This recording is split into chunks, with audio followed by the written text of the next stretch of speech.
Salve povo, aqui é o Zelota de volta com mais um especial, dessa vez trazendo um especial de Páscoa, mesmo após a Páscoa, mas tudo bem, o que vale a intenção. E fiz a enquete e vocês escolheram quem vocês queriam ver dos personagens que fizeram parte da Paixão de Cristo. E vocês escolheram, claro, um romano, né? Vamos falar do Pôncio Pilatos, que foi o pretor da Judéia e foi o homem que condenou Jesus à crucificação, ou pelo menos ele foi levado a isso. Bom, vamos conhecer nesse vídeo a origem dele, bastante nebulosa, né, com a história do Pilatos. Vamos ver como é que ele se torna governador da Judéia, esse período dele como governador, com os atos dele bem questionáveis, e também a questão do julgamento de Jesus, né, que é um fato que está todo relatado dentro da Bíblia. E também vamos ver o que aconteceu depois que ele se torna, depois que ele deixa de ser, no caso, governador da Judéia. Então tem muitas coisas que a gente vai ver de fontes aí fora da Bíblia. No caso, vamos utilizar aí as referências do Flávio Josefo e também do Filho de Alexandria. Então tem uns conteúdos aí, tem umas coisas extras aí que vocês devem conhecer, né, na história normal. Bom, então vamos começar, mas antes peço para vocês não estar no like e compartilhem com quem gosta desse tipo de conteúdo, que ajude mais o canal a crescer. Valoriza também o meu trabalho. Vocês que são novos aqui, sejam muito bem-vindos. Eu trago muito conteúdo de antiguidade, Idade Média, então vocês vão encontrar aqui no canal muitas civilizações, reinos, impérios, personagens. Tem muitas histórias desorganizadas nas minhas playlists aí na Videoteca do Zelota. Também me sigam nas minhas redes sociais, no Instagram e no Facebook, para vocês ficarem sabendo sempre que os vídeos saem, os links estão aí embaixo na descrição. Também quem quiser contribuir aqui com o canal, fazendo parte do nosso clube de membros, que é o Acampamento Zelota, vocês podem clicar no link que está aí embaixo também na descrição, ou no botão que tem aí embaixo da tela.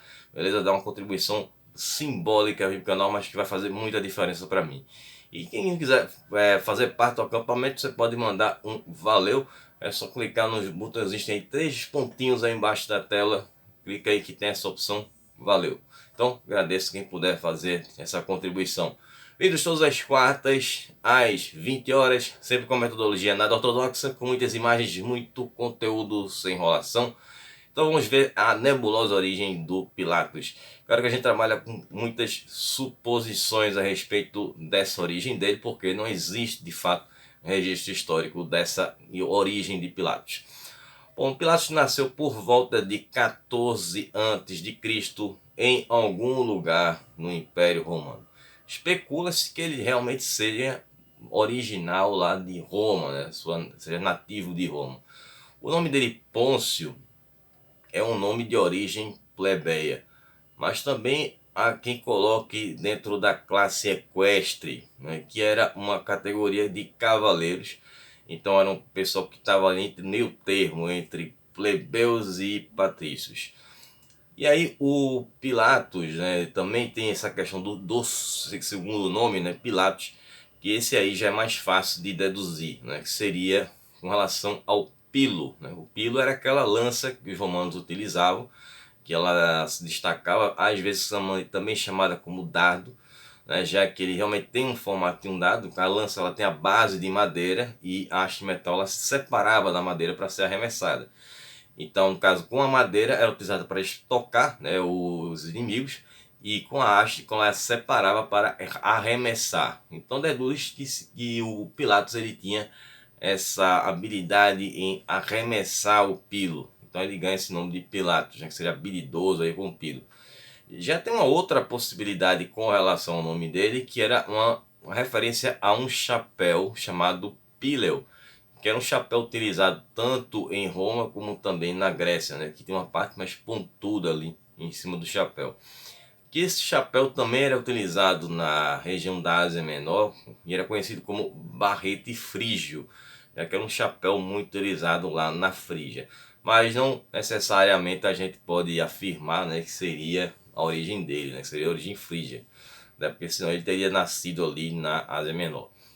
Bom, Pilatos, ele, como vocês devem saber, era casado com a Cláudia Prócula e ele foi designado para ser o 5º prefeito da Judéia, também conhecido como pretor nesse cargo. Isso aconteceu no ano de 26 a.C. e ele substituiu o Valério Graco. Isso ocorreu durante o reinado de Tibério e foi uma indicação do Tibério. Existem outras datas com relação a essa indicação que podem ter acontecido antes disso, mas isso bagunça muito a linha cronológica, então eu vou trabalhar com essa linha do Flávio Josefo. Bom, tem essa questão de que a província da Judéia não era província, digamos, muito bem requisitada. Muitos militares não queriam ir para lá, até porque era uma província militar, né? Vou explicar um pouco sobre isso. Existiam as províncias senatoriais e as províncias militares.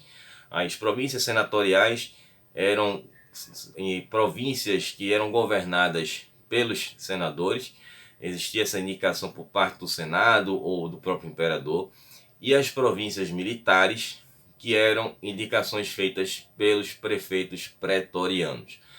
Mas às vezes o imperador também fazia essas indicações dos militares que iam para lá. Outra coisa que eu tenho que explicar a respeito disso, que era a questão do que o próprio Tibério ele criou um sistema de cargos para que as pessoas assumissem esses cargos para ganhar experiência até chegar ao Senado. Porque quando ele assume como imperador, ele viu que tinham imperadores com 18 anos de idade. Então ele achou aquilo um absurdo. Mas como é que chegava ao Senado? Era no caso de herdar, por exemplo, a vaga do pai. Então ele achava aquilo ali muito absurdo. Então um jovem que quisesse entrar na vida política, ele teria que assumir outros cargos antes, até ele ganhando experiência, e quando chegasse aos 26 anos ele poderia assim assumir um cargo no Senado. E no caso dos militares, o militar ele poderia chegar no topo da carreira dele, que seria ali como um general, ele poderia optar em terminar sua carreira como militar ou tentar uma vida política assumindo o governo de uma província militar. E aí depois de um determinado tempo ele retornaria e poderia ser até um tribuno ou quem sabe até conseguir uma vaga no Senado. E essa era a pretensão de Pilatos quando ele resolve assumir esse convite, aceita esse convite para assumir a prefeitura ali, no caso o cargo de pretor na Judéia. Bom, depois dessa explicação, voltando aqui, o Pilatos ele tinha por volta de 40 anos de idade quando ele se torna ali governador da Judéia. E como eu falei anteriormente, existia essa questão do pouco prestígio da Judéia por conta de ser um lugar que era muito quente nos dois sentidos, né? Tanto climático como também político e religioso. Como vocês sabem, né, os judeus eles são muito pegados à questão da religião, das suas tradições, completamente corretos, e isso acabou sendo um problema para os romanos conseguir domar os judeus. Eles nunca conseguiram romanizar a Judéia, como eles fizeram com outros locais onde eles dominaram, né, fizeram parte do Império Romano. Então existiam, claro, que atos de rebeldia com algumas atitudes dos romanos, e os romanos tiveram que aprender com o tempo a lidar. Então era preciso ser um cara ali de pulso firme, mas que também não pegasse muito pesado, né, para não criar problemas, que revoltas e poderiam se tornar ainda maiores, que foi o que aconteceu quando chegamos no ano de 66. Bom, mas tem muita coisa para acontecer até chegar em 66. E aí o Pilatos, quando ele chega lá, vamos ter já os seus primeiros atos. Mas antes de falar desses primeiros atos, a função de prefeito barra pretor era o seguinte: ele tanto tinha uma função como um administrador, como também de juiz, né? No caso de julgar casos que seriam no âmbito de traições contra o Império, tentativas de revolução contra o Império Romano, separatistas, de expulsão dos romanos de lá, esse tipo de coisa.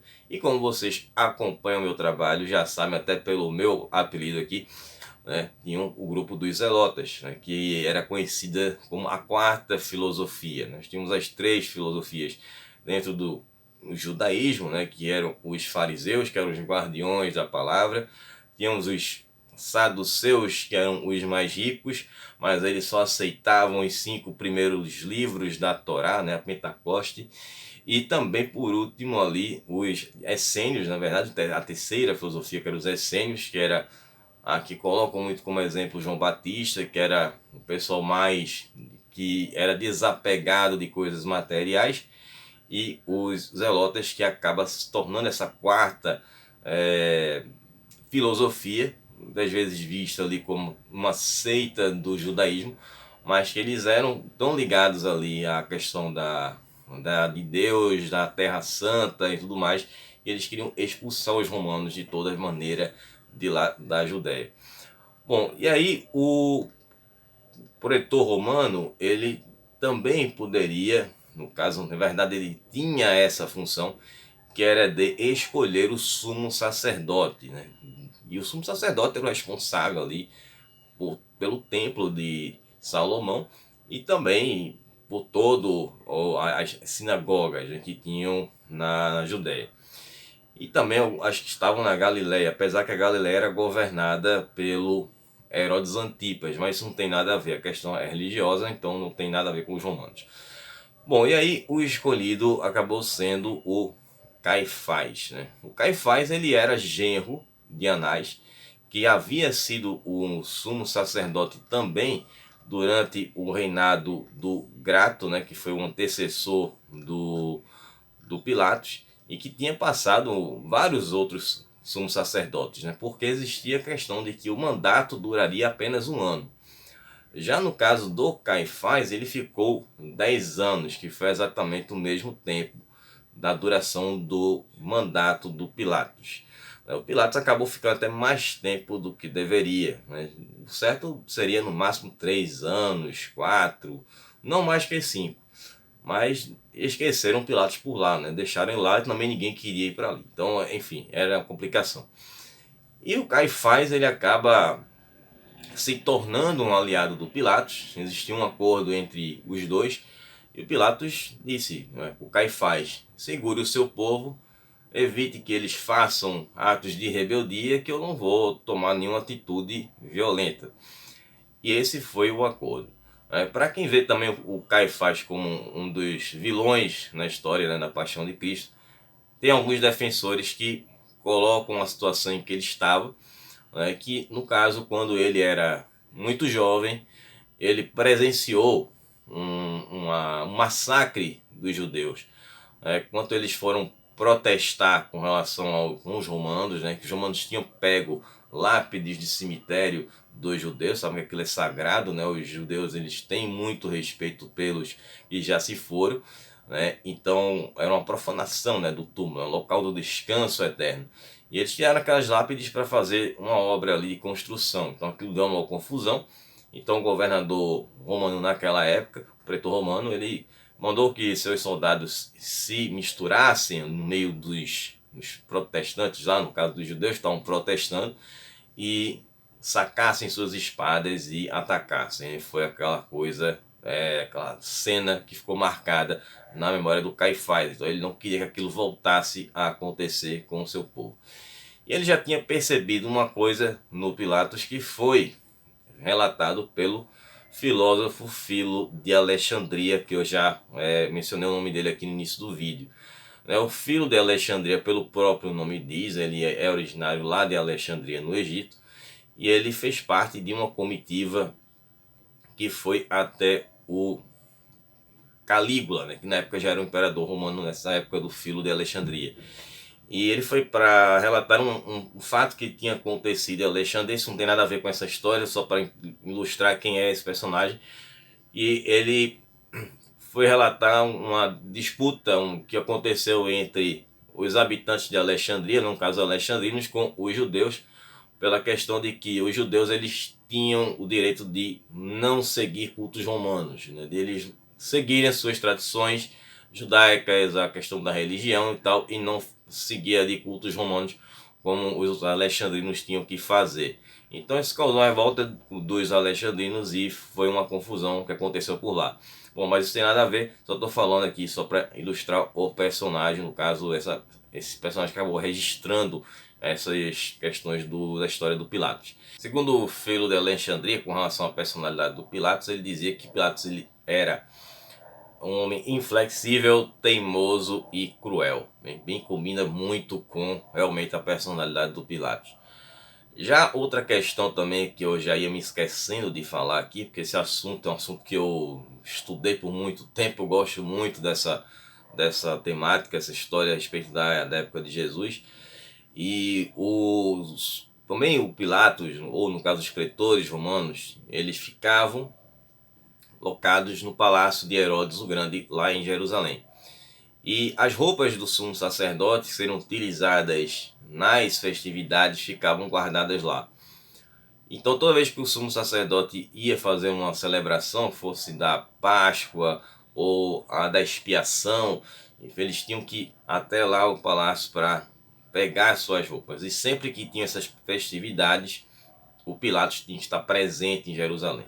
Até porque ele não vivia em Jerusalém, ele odiava Jerusalém pela questão do calor, aquelas ruas apertadas, a multidão que andava por lá. Até que era uma cidade que tinha muitas pessoas que não só viviam por lá, mas tinha pessoas que iam por conta do templo. E nas festividades é que a coisa ficava pior ainda. E ele era obrigado a ir para lá para poder manter a ordem. E por isso que ele acabava vivendo ali, resolveu viver em Cesareia Marítima, que era uma cidade portuária, tinha brisa, era um lugar com um clima mais agradável, mais ameno. Então ele vivia no palácio que foi construído pelo Herodes, em Cesareia Marítima. Inclusive a própria cidade foi construída também pelo Herodes o Grande, como a gente já viu aqui no canal, no vídeo do Herodes o Grande. Então o Pilatos ele acabou vivendo uma situação que foi justamente essa de estar sempre tendo que voltar para lá, e ele reclamava constantemente de ter que ir para Jerusalém, principalmente nessa época das festividades. Bom, outra questão seria da legião romana que ficava estacionada na Judéia. Assim como outras províncias, essa legião ela era mais uma legião com poder de polícia, né, para evitar que acontecessem situações, assaltos, brigas, tudo isso eles iam lá e intercediam. Geralmente acabavam ali prendendo gente. Agora, no caso de rebeldes, né, tentativas de eliminar alguém, no caso dos zelotes, ou no caso zelotas, né, já que essa questão da tradução tem sido corrigida agora com o tempo, aí a questão era a crucificação certa, né, que era um ato de rebeldia, a crucificação era a pena para rebeldes, para traidores do império. Pô, já no início do mandato do Pilatos, já começou com polêmica.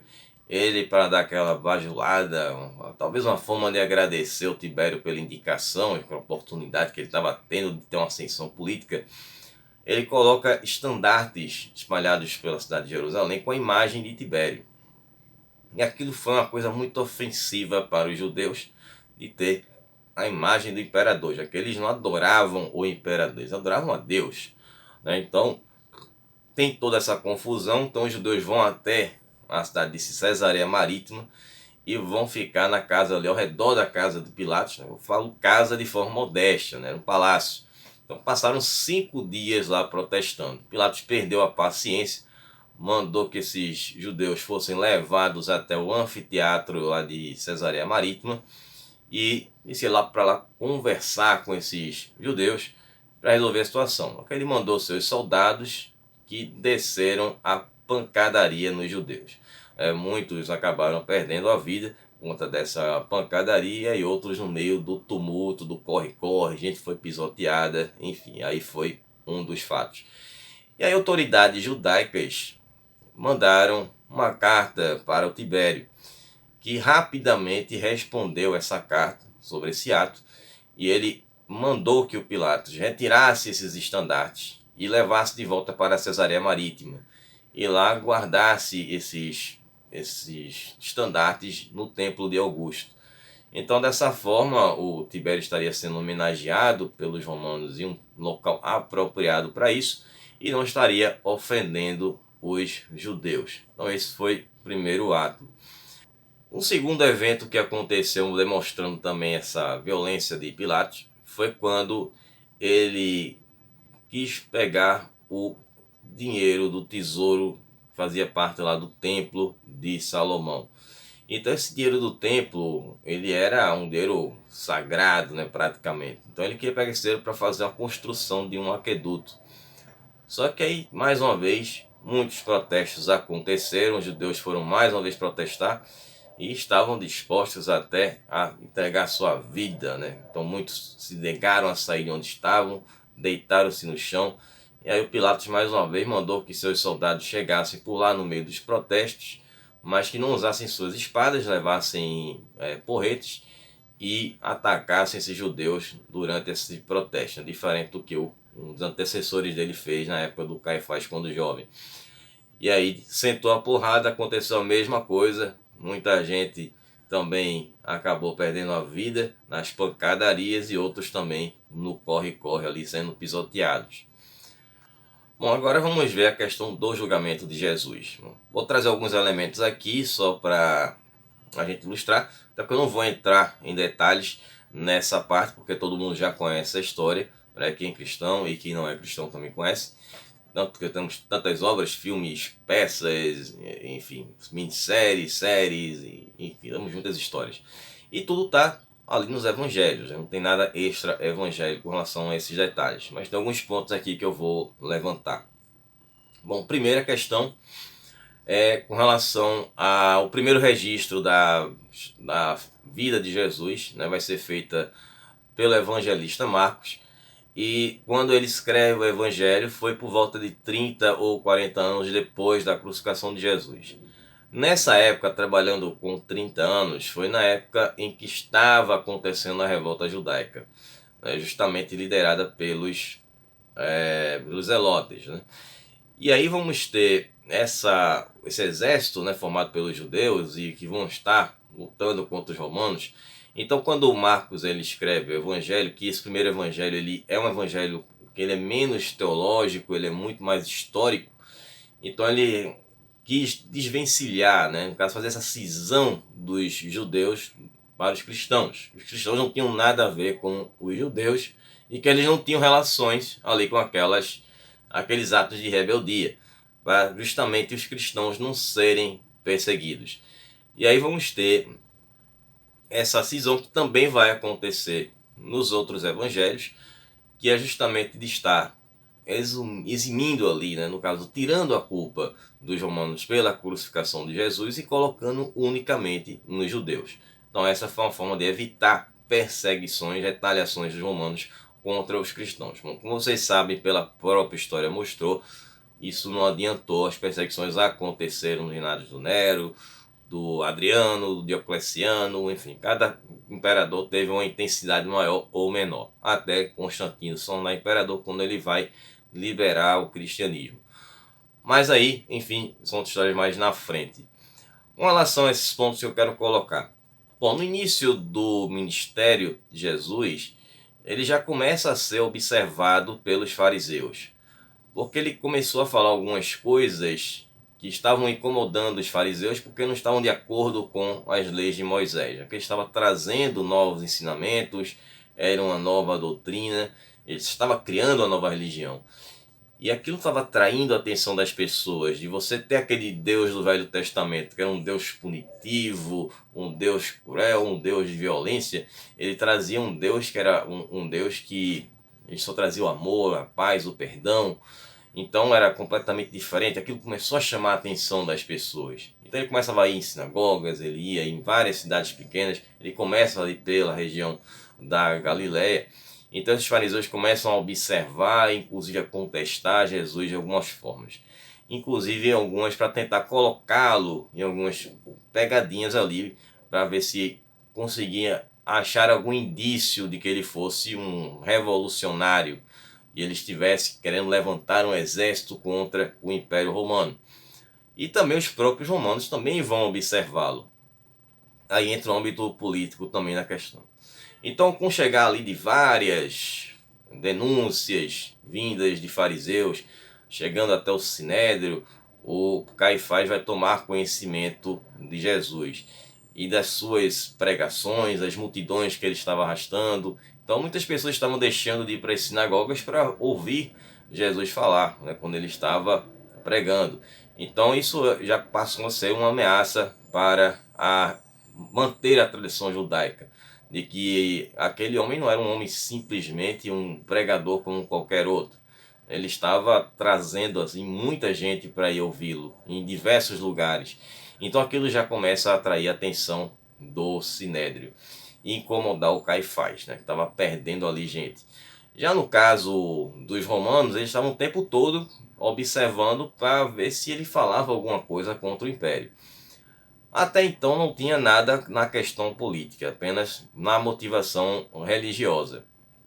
Então quando temos ali a questão de Jesus, quando ele entra em Jerusalém, quando ele chega montado em um jumento, aquele ato já começa a ser visto pelos romanos como um ato de um rei, né, como seguia a tradição. O Pilatos ele tinha conhecimento de algumas tradições judaicas, principalmente a com relação que mais interessaria aos romanos, do Messias. Segundo essa tradição judaica de alguns profetas, aquilo começou a se intensificar ainda mais com a insatisfação dos judeus com a ocupação romana, do Messias que seria mandado por Deus, um rei militar, né, que lideraria um exército contra os romanos.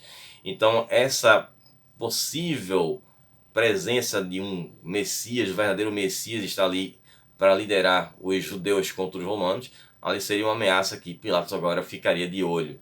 Então quando tem essa chegada de Jesus lá em Jerusalém, montado em cima de um jumento, mostrando ali todo aquele povo, aquela comoção com a chegada dele na cidade, e Pilatos entrava pelo outro portão da cidade, ele observa que tinha muita gente ali acompanhando aquele homem. Então se aquele homem um dia resolvesse realmente ser um líder militar, como é que os romanos conseguiriam lidar com aquela situação? Então ele já vai começar a ficar de olho também em Jesus. Bom, eu falei que não ia entrar nos detalhes da questão do julgamento, daquela coisa de que vai da captura de Jesus, de levar para Pilatos, e Pilatos ele vê ali que não era, no caso, capaz de julgar Jesus, porque ele não via que a questão era religiosa, né? Que ele diz, né, para os judeus que julguem Jesus, né? Já que eles tinham suas próprias leis e que ele via unicamente uma questão religiosa ali e não política. Mas Caifás tentasse jogar essa peste em Jesus, de que Jesus era contra o Império Romano, que era contra pagar impostos e tal. E, bom, Pilatos ele estava de saco cheio de tudo aquilo ali, já estava também que é doido para ir embora da Judéia, ele já estava perdendo a paciência também com Caifás, e o Caifás queria se livrar de Jesus de qualquer forma. Então por isso que o Pilatos manda o Caifás levar Jesus até Herodes, para que Herodes Antipas julgasse Jesus, já que Herodes Antipas governava a Galileia e Jesus era originário da Galileia, já que ele tinha nascido em Belém e foi criado, viveu boa parte da sua vida em Nazaré. E aí o Herodes, claro, como vocês sabem, também era um cara que não estava mais nem aí para nada, já que ele era praticamente um governador fantoche, mas é que os romanos não interferiam na Galileia, mas ele também não tinha interesse em governar, apenas só de cobrar os impostos e viver uma vida de luxo, né? Isso era muito contestado pelo João Batista, mas aí outra história, João Batista vai falar a questão do casamento dele, questões ali envolvendo relações incestuosas, entre outras coisas. E por isso que João Batista perde a cabeça, literalmente. E aí, no caso, o Herodes manda de volta para Pilatos, que ele não tinha nada a ver, então os judeus queriam de qualquer forma eliminar Jesus. Eles poderiam apedrejar, né, fazer como eles fariam numa questão de blasfêmia, que era a principal acusação que eles faziam contra Jesus, como blasfemador. Mas eles ficavam o tempo todo querendo colocar aquela questão de que Jesus ele poderia ser, né, ele era uma ameaça, na verdade, para o Império Romano. E aí, levando de volta para Pilatos, como vocês conhecem dentro da tradição, né, da Bíblia, e Pilatos vai interrogar Jesus. Na Bíblia fala de uma conversa muito rápida, mas existe aí em outras fontes de que houve uma conversa mais longa, até filosófica, né? Aquela parte de que meu reino não é deste mundo é só um pequeno trecho dessa conversa que aconteceu. Pilatos ficou realmente espantado com Jesus e ele percebeu que Jesus não era um cara que estava falando de fato em um reino terreno. Mas claro que a gente vai ver essas consequências mais na frente dessa questão, né? Eu vou explicar depois o que eu quero dizer aqui.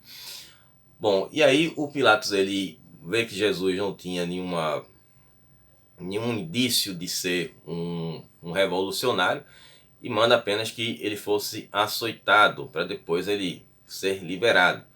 Mas os judeus, no caso que seguiam Caifás, eles querem a crucificação de Jesus. Inclusive, quando tem essa questão do julgamento, o Caifás ele acaba subornando algumas pessoas, na verdade quase todo mundo que estava ali naquela famosa cena do julgamento, e para que eles gritassem pelo nome de Barrabás. Ele já sabia que Pilatos ia pegar um outro prisioneiro para que o povo escolhesse. E os seguidores de Jesus ficaram do lado de fora, não puderam gritar pelo nome de Jesus ou intervir de alguma forma. Eles foram barrados, tanto que sempre a gente vê vídeos de filmes, sempre está ali Maria Madalena e João, que ficaram até o final da crucificação.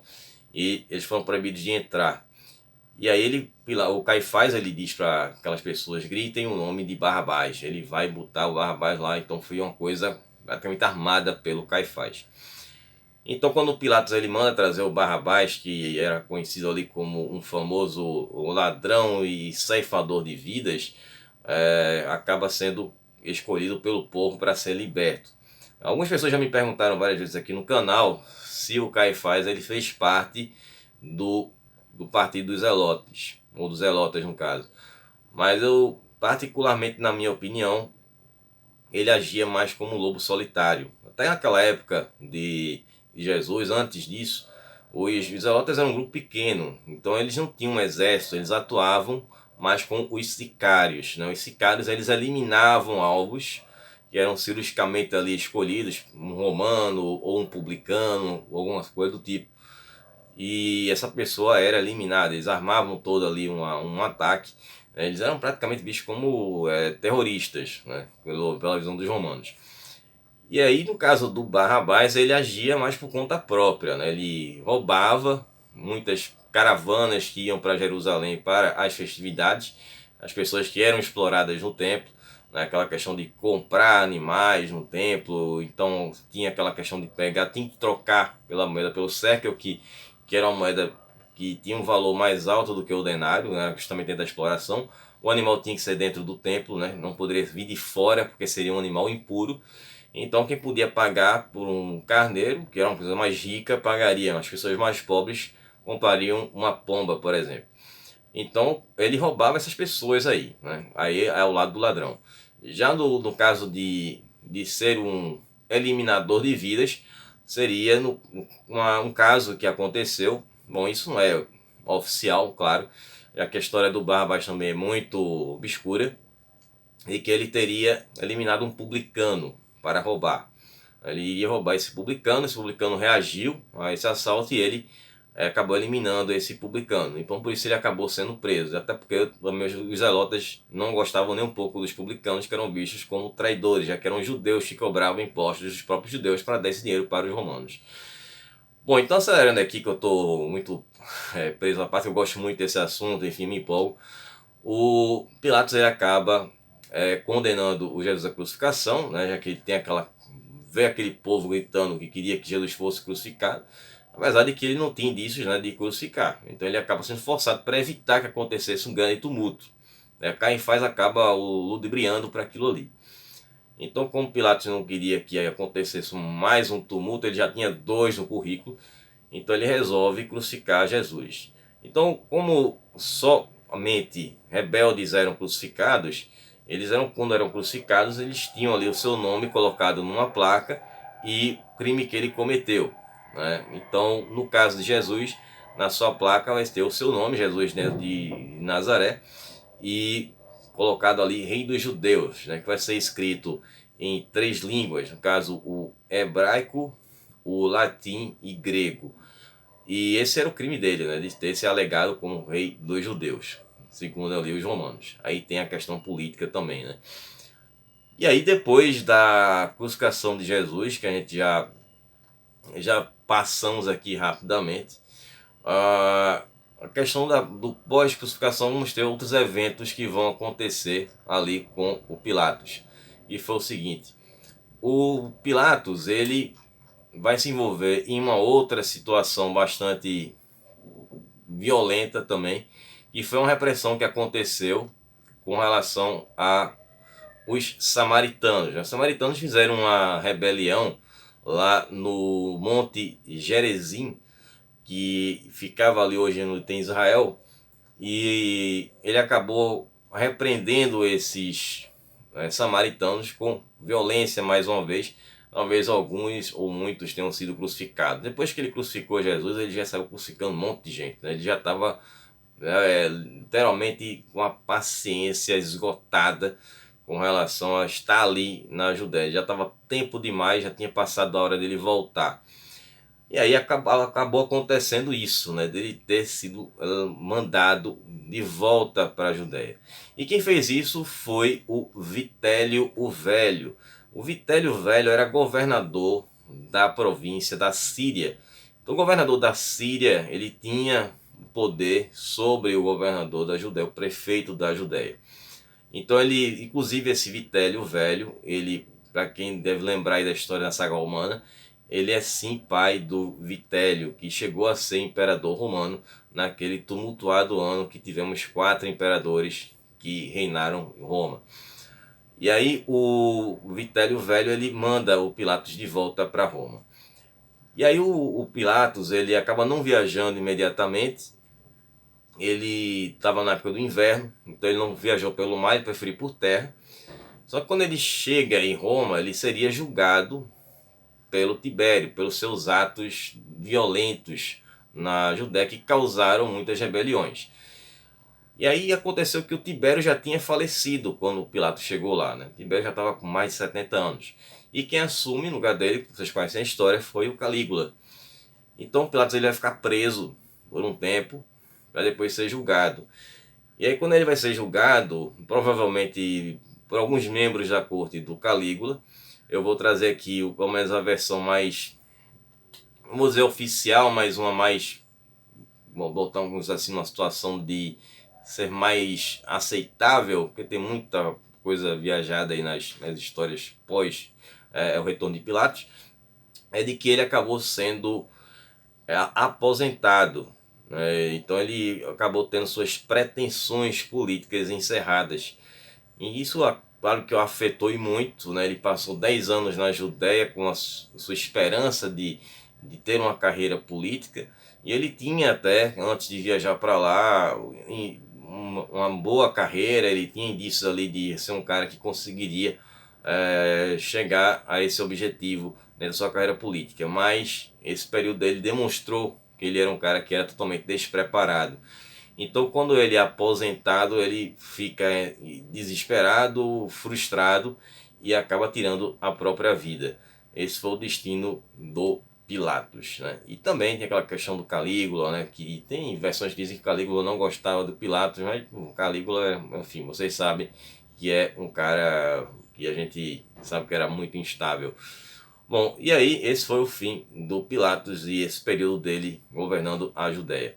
Bom, a última menção feita a Pilatos vai ser durante o reinado de Nero, né, quando Nero colocou fogo em Roma, todo mundo conhece essa história também, e que ele acaba culpando os cristãos, né, e essa menção vai ser citada pelo Tácito, né, historiador romano, e que ele disse que o Nero tinha falado que a culpa era dos cristãos seguidores de Cristo, que havia sido crucificado por um de nossos pretores, Pôncio Pilatos. Bom, então essa foi a última menção a Pilatos na história dos romanos, né? Isso já acontece por volta ali de 60 e alguma coisa aí, eu não lembro o ano. Bom, mas enfim, espero que vocês tenham gostado, que vocês tenham entendido. É um tema muito interessante e os outros personagens também teriam algumas histórias, né? O pessoal teve uma preferência pelo Pilatos, claro, questão de Roma, mas o Herodes Antipas também a gente tinha muito conteúdo interessante. O que tinha menos coisa era o Caifás, né? Isso aí realmente era bem pouca coisa. Falando no Caifás, inclusive já estava esquecendo, né? O Caifás também acaba caindo, né? Junto com Pilatos, né? Quando Pilatos perde o cargo dele de pretor, né? Lá da Judeia, o Caifás também perde o cargo de sumo sacerdote. E aí ele vai ser sucedido pelos vários filhos que o Anás tinha. E quem assume no lugar do Pilatos é um pretor chamado Marcelo. E a situação que vai acontecer depois é que os pretores que sucederam Pilatos eram mais violentos do que ele, e a coisa vai só piorando até chegarmos ali ao barril finalmente explodir em 66 com a revolta judaica. Bom, enfim, vou encerrar por aqui esse vídeo. A gente se vê agora na próxima semana. Vou colocar uma enquete aí, vamos fazer mais uma civilização, né? Na verdade tem umas civilizações aí que eu já deveria ter trabalhado faz tempo, mas vou trazer para vocês aí. Alguém me lembrou aí nos comentários, então agradeço pela lembrança, já inclusive no comentário já agradeci. Então vou ficar por aqui, um abraço, Zelota, até semana que vem, falou pessoal.